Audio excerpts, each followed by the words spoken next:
Your last film is one of the worst comic book films ever created, with a percentage of 6 on Rotten Tomatoes. You don't mean what I think you mean.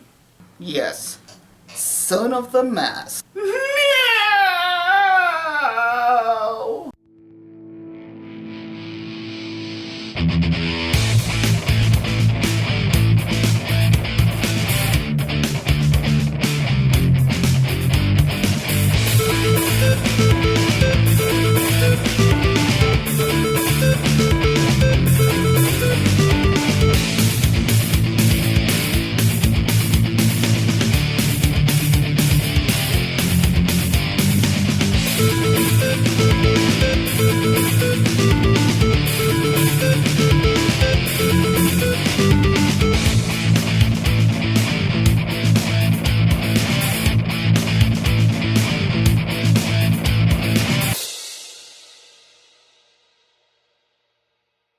Okay, let's just get this shit fest over with. This is Son of the Mask.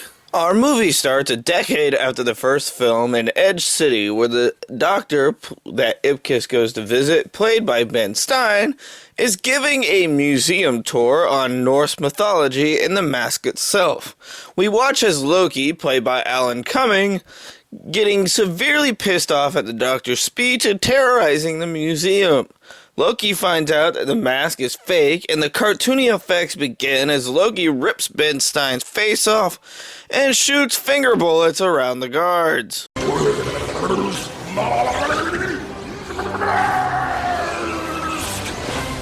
I really wish Nightcrawler would have picked a better movie after X2. We then jump to our main character, Tim, who is at a friend's house with way too many kids, and after they ask him when him and his girl are going to have kids, we jump to a Scrubs-like Gone Psycho, as he daydreams of having a huge amount of kids.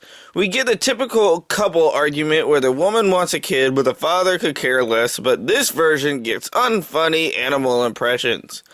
The argument continues all the way at the house, and Tim's dog Otis brings him the mask. Loki gets a visit from his father Odin, played by the great late Bob Hoskins, who demands his son find the mask. That mask has caused enough mischief and malfeasance among the mortals. I curse the day you created that thing. We find out that Tim is an amateur animator who hasn't yet gotten his foot in the door, and the reason he isn't ready to be a father is because he wants his child to be proud of him. At his job, Tim is stuck as the tortoise mascot of his company. During his lunch break, he gets the nerve to pitch his cartoon idea to his boss, which his boss seems to like, but he still gets nowhere. While getting ready for a Halloween party, Tim is forced to use the mask since Otis tore up his wolf mask. We then see Tim put the mask on for the first time.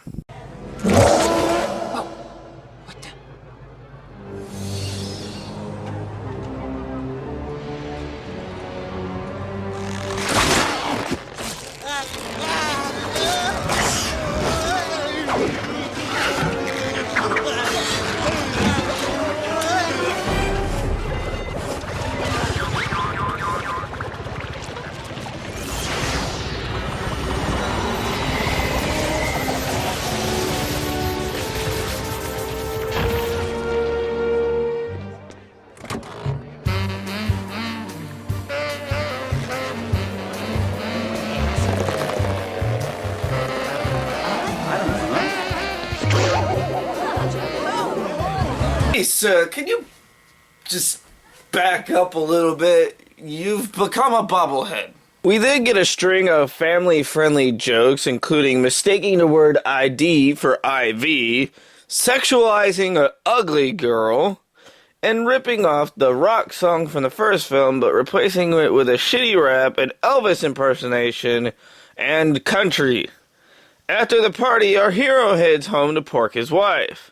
The next day, Tim's co-workers applaud him for what he did at the party, and his boss wants to see him. His boss wants to use his masked character in a cartoon, so in turn, he gets a promotion. Tim rushes home to find the mask and finds out that his girl is pregnant. At the doctor, something weird happens. Where's their trash can? Where's their trash can?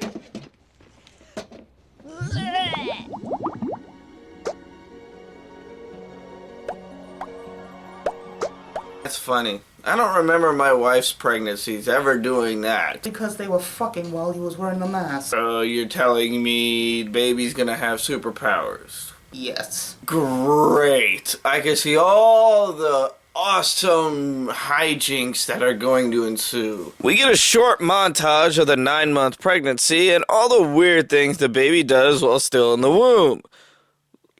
Loki possesses a nurse to figure out all the babies that were born lately, and we get another montage of Tim becoming exhausted as he almost kills his baby with the light bulb. Tanya's work tells her that she has to go out for a town for a week, and Tim promises his boss will be able to work at home. Of course, Tim has a bad time as the baby keeps him up all night. After a phone call, the baby finally speaks his first words. Ma? Yes, Ma and her career are just... Did you say Ma? Mama. Oh my God! You said Mama! Well, can you say Dad? Or Dada? While Loki starts his search for the baby, Tim tries to get some work done and plops the baby in front of the TV, which he turns to cartoons. Otis accidentally puts the mask on as both Alfie and Otis concoct plans to get rid of Tim and the baby. The next morning, Alfie starts becoming the frog from Looney Tunes as he sings and acts like Woody Woodpecker. Of course, Tim freaks out and no one believes what's going on. Go on. Sing. Go on, Alfie. Do it. Do it. Sing, damn it! Sing! Tim, he's a baby. Exactly my point. After Tim becomes unconscious from being Bam Bam, the only good part of the movie begins as Otis and Alfie begin a Tom and Jerry style fight to destroy each other. No. No. Funny, that's what I said when you made me sit through this piece of shit. Well, that's too bad, because you still have half an hour. The hijinks continue as Otis is sent through his own zip line and Alfie decides to cover Tim in his own piss. Loki finally gets to Tim's house, but Alfie chooses not to show his power, so Loki thinks he's normal. Tim finally goes to find help, but learns the hard way his baby needs an exorcist. Loki begins following Tim around and demands his mask back. With Tim cornered, Loki quickly goes to end his life, but the baby saves him. But if you want to do this the hard way, so be it.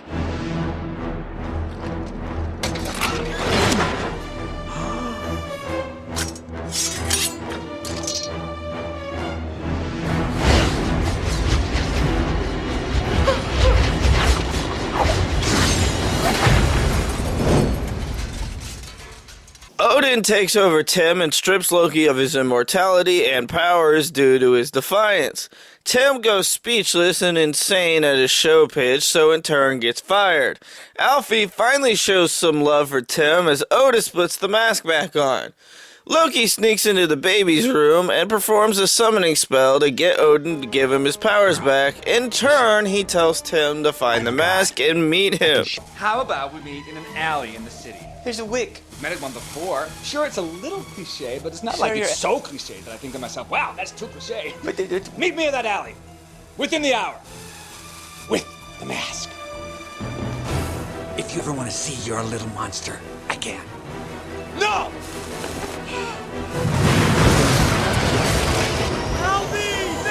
Tanya comes home and gets assaulted by Tim, and he eventually explains the situation. Otis is found with the pooch he likes, and they get the mask back. Loki spends some game time with Alfie, and the deal exchange happens, but of course, Loki goes against it. I can't let go, I've grown attached. Hey, we had a deal! I'm the god of friggin' mischief. What did you expect?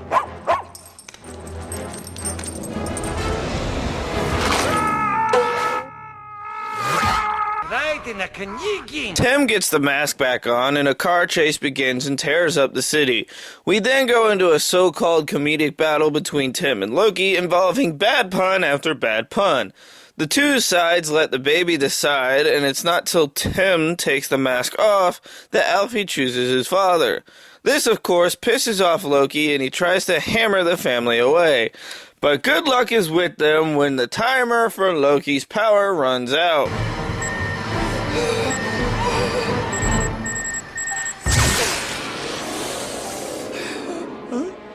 And finally, Odin is pissed that Loki did not get the mask back yet, and the two begin arguing.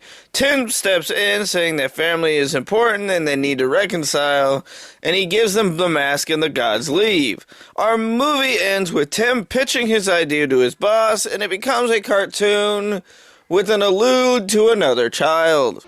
But I think you might need to add another character. What? Really? Yeah. How can I put it nicely? This film is shit. The script is weak, the acting is weak, all the effects make it look like a cartoon, and the family-friendly vibe destroys what The Mask actually is in comics. It's like they took The Mask and combined it with Tom and Jerry. It's just not worth watching, and Jamie Kennedy has personally never been funny to me. But that being said, I am finally done with your 8 sequels you want me to watch. So let them go. See, that's where my little secret comes into play. You see, I've never had anybody nor set explosives around the city. I've been lying to you this whole time. I just wanted to do co-ops. So you are telling me that not only did I not have to sit through these pieces of shit sequels that have seemed to get worse throughout the summer, but I also don't get to do the sequels that I wanted to because now the summer is over. I fucking hate you. You bitch canoe. Just do the motion of it and I'll find a sound clip. Okay. Because it's not that hard to find a snap. Alright, so ready? If you think this is torment one day, when you least expect it, I will be back. Okay. To torment you more. Go.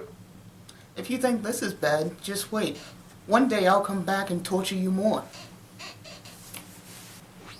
Well, this was anticlimactic. Where the fuck do I find all these fucking people?